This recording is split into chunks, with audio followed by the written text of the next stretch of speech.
Good morning, it's Hiker Dude Dad, and I'm standing along the banks of the Tulpehocken Creek near Redding. We're in Berks County, and I don't really know what this hike is going to be today. It's a last minute setup. I got some information from Cole Swanger. He's my Berks County guy. He told me what to do today. We're just gonna go do it. I'm gonna kind of follow his instructions along the way. Should be an adventure. Let's go.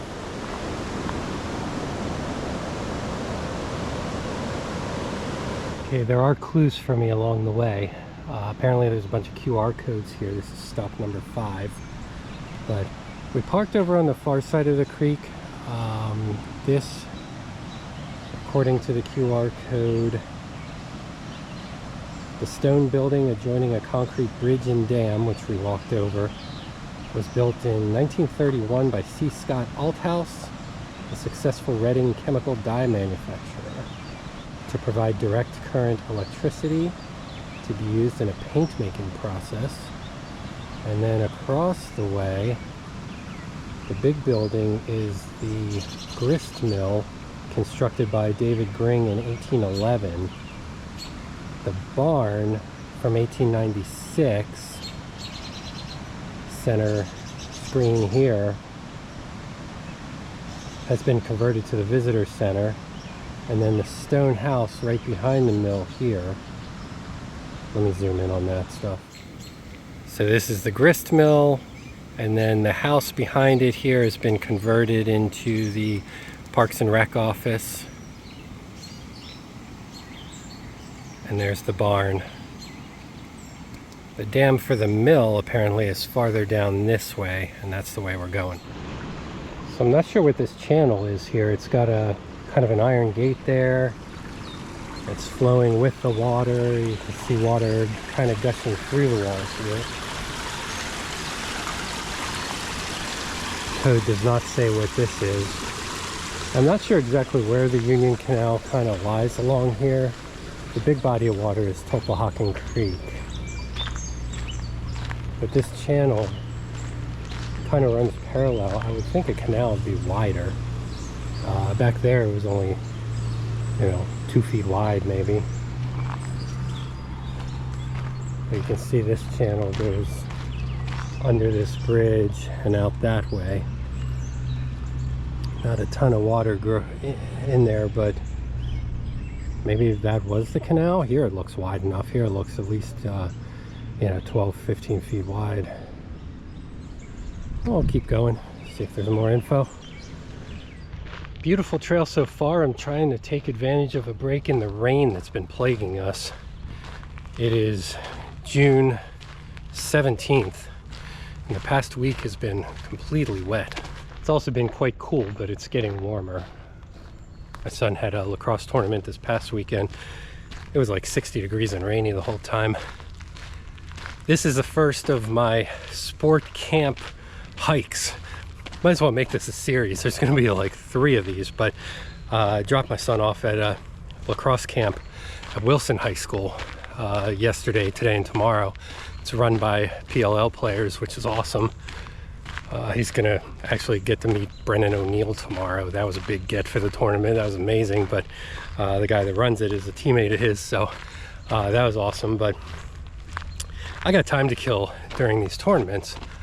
I've got 2 volleyball tournaments that I'm going to take, or 2 volleyball camps that I'm going to take my daughter to later this summer.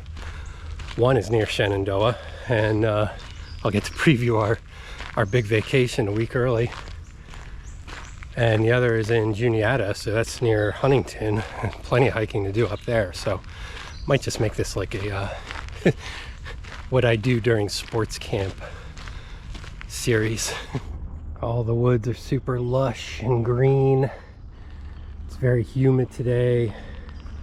Getting warmer. Look at these vines growing up. It feels like a rainforest. The glasses keep fogging up. It just has that rainforest humid feel today.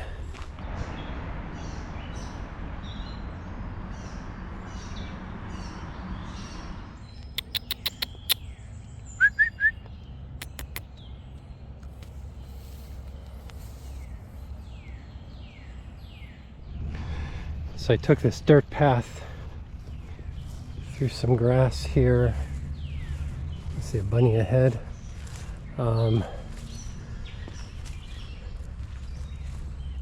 Did that. The crushed gravel walking bike path is to my right. I'll take that on the way back just in case I missed anything.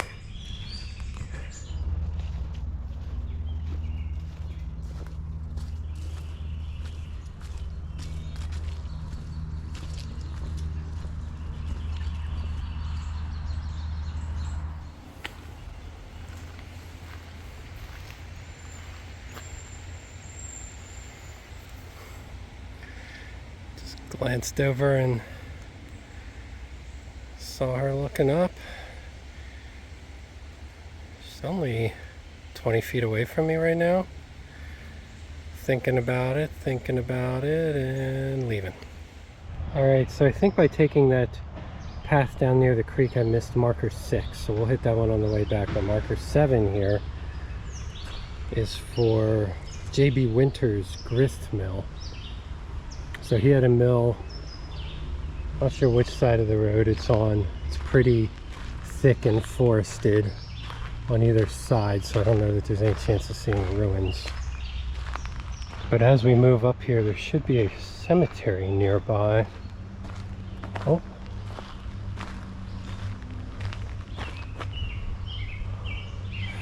I think it's through here. I think I see a fenced in area up there. Probably get to it over here. Let's go check that out. Yeah, so you pop through the woods to this open field. And yeah, there's an old cemetery up here. This is the Deppen Cemetery, part of the Berks County Heritage Center. This was an early Catholic burial ground and included the graves of approximately 20 to 30 unknown Irish immigrants who died of canal fever while building portions of the Union Canal near Burnville.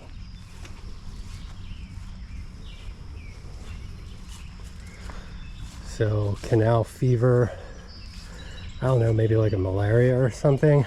It's a very hot, humid day today. It's not buggy, which is nice. I figured I'd be swarmed by bugs.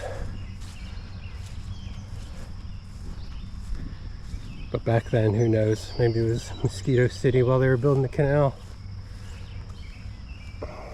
Beautiful headstones here. They've all got this kind of script on them. They're all pretty hard to read. 1872 here, maybe. 1818.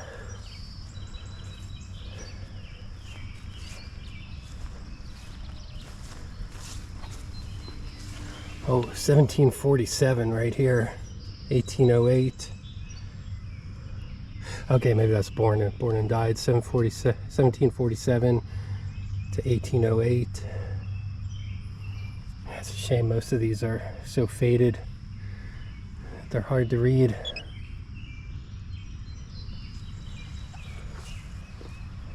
Oh, well.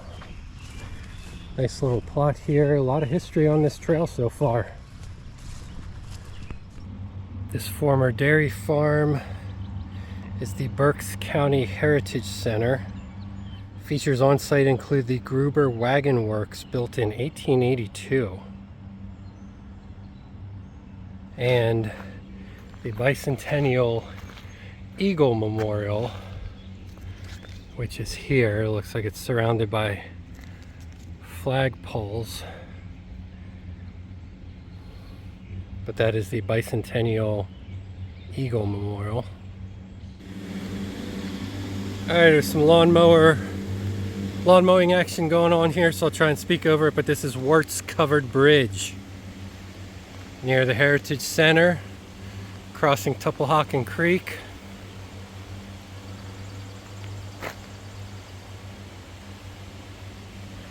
The bridge was built in 1867. It's the longest surviving single span covered bridge in Pennsylvania, 210 feet end to end. In 1979 it was added to the Register of Historical Places. It was closed to vehicular traffic in 1959. It's one of only 5 covered bridges in Berks County.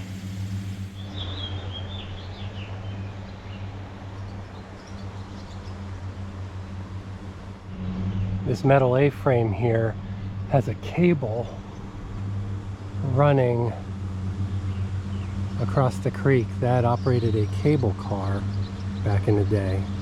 It's still intact. Set of stairs here to go up to the bridge.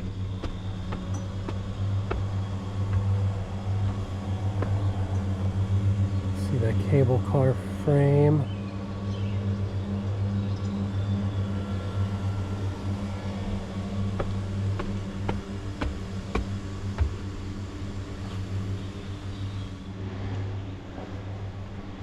All right, so the Wertz covered bridge, built with the infamous Burr arch truss style. So you've got these big arches coming through the middle. Wooden deck that you can see through in places. Again, closed to vehicular traffic. Bicyclists must dismount before crossing. There's windows at the top, but nothing that gives you a good look out here at the creek.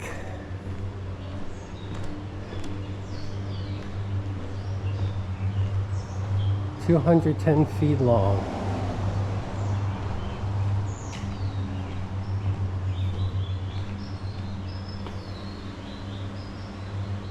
Another look at some of the other buildings of the Heritage Center here. Wish I had time to check it out today, but I do not. I realize it's time to turn around and hoof it back with time to hit that last marker, because that has a really weird story attached to it. So I'm gonna bust my butt to get back here and hit that marker and call it a day. So here's our number 6 marker, okay? And then here is the canal. Guess there's some stone here. Lots of stones down in there. On the map it shows Canal 49E down that way just a little bit, but it's one of the 93 stone lift locks. I don't know if everything's so overgrown that I missed it up there. Time wise I got to keep moving, but I can tell you about it. They were fairly small locks and they needed smaller and lighter boats than were common on Pennsylvania's other canal. Directly across the stream from here, again, we're overgrown, and I was on the path down there, so I was closer to the stream before, but across the way is the Gring's home, the Gring mansion, owned by David Gring, who had the mill that we saw at the beginning of the video. But I'll keep an eye out here to the side to see if I see anything, you know, stone-wise that resembles a lock. But the story, on August 17th, 1875, this location, there was a tragic event. Around 5 p.m., Louisa Bissinger took her own life as well as the lives of her 3 children by jumping into the lock. All 4 of them drowned. Following the tragedy, the bodies were taken to the Gring's mill, to the Gring's home at the mill to await the coroner. The sad episode made local headlines and has often been told in many Berks historical works. I can't find it in the literature right now, but I believe that she thought her husband was cheating on her, or caught him cheating on her, and her and the kids all jumped into the lock and drowned. The next marker, I think, said to beware and watch out for the ghosts of her and the children, that they are often seen on this trail.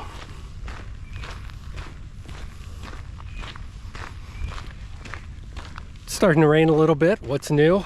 So at this point I'm gonna hoof it back to this parking lot quick, because I do have to pick up the boy at camp.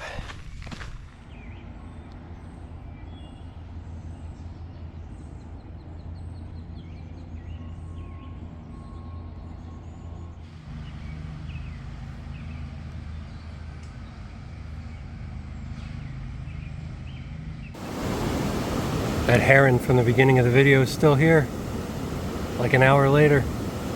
Same spot, must be sleeping.